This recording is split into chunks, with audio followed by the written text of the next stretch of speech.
This week I talked with the University of Iowa students about NBA fantasy basketball. They shared why they played the game.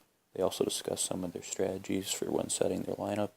They also shared if the NBA fantasy game enhances their viewership experience.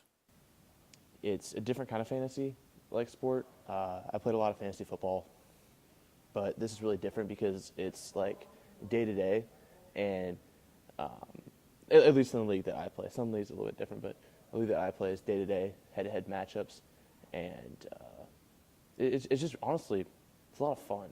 And I didn't really care much about the NBA.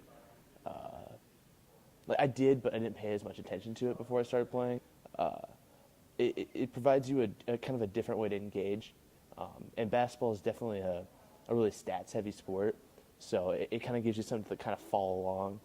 It's kind of gives you a little bit of extra incentive to kind of watch it. And I mean, I think it's with any fantasy sport though. I think it kind of increases viewership.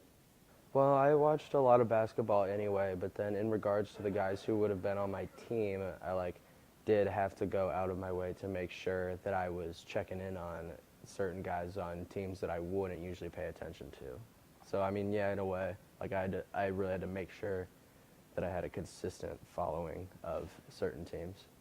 I play fantasy basketball because I like to compete, like competing with my friends, and it makes watching the basketball games a lot more interesting knowing I have a player on that team who I need to do well in order for me to win. My favorite player is on my team is Steph Curry because he's so good.